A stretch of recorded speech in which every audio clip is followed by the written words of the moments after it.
এত বছর পরে আসলি, কথাটা ঘরে গিয়ে বললে হয় না? না হয় না, এখানেই বলতে হবে আমি আমার জায়গাটুকু বিক্রি করব। কি গোস, তোর এই জায়গাটুকু বিক্রি করলে আমরা থাকবো কোথায়? থাকবা কোথায় মানে সেটা আমাকে বলছো কেন? সেটা তো তোমাদের ব্যাপার, তোমরা কই থাকবা না থাকবা সেটা তোমরা ডিসিশন নাও। আমার জায়গা আমি বিক্রি করব।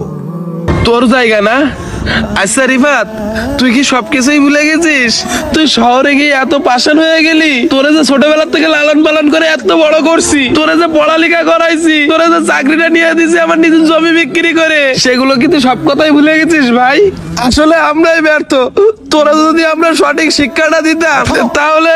কি করতেছো তুমি? হ্যাঁ, লোককে দেখাইতেছো যে আমার জন্য তুমি অনেক কষ্ট করছো। হ্যাঁ, আমার জন্য টাকা পয়সা খরচ করছো, আমার জন্য জায়গা বিক্রি করছো। হ্যাঁ, ন্যাকামি করো না। বড় ভাই হিসেবে ছোট ভাইয়ের জন্য তোমার একটা কর্তব্য ছিল, যার কারণেই তুমি জায়গা বিক্রি করে আমার পড়াশোনা করাইছো। ওগুলো দেখার বিষয় না ভাই। আমি এখন নিজের যোগ্যতায় বড় হয়েছি। তুমি পড়াশোনা করাইছো, কিন্তু নিজের যোগ্যতায় আমি চাকরি নিছি। ঢাকায় একটা বাড়ি করতেছি, এখন ওই বাড়ি করতে আমার কিছু টাকা শর্ট আছে। সেই টাকার জন্য আমি আমার জায়গা বিক্রি করব। এত কথা বলতেছো কেন? আমি আমার জায়গা বিক্রি করতেছি, তোমার জায়গা তো না। তাহলে কোন দুঃখে তুমি এত ন্যাকামি করতেছো? রিফাত, সেই ছোট্টবেলায় বাবা মা মারা যাওয়ার পরে তোরে আমি কোলে পিটি করে মানুষ করছি। তুই যেন তোর ভাবির কাছে অবহেলিত নস, যার কারণে এখনো পর্যন্ত আমি একটা সন্তান পর্যন্ত নিনি। আর তুই এত বড় কথা আমারে বললি ভাই।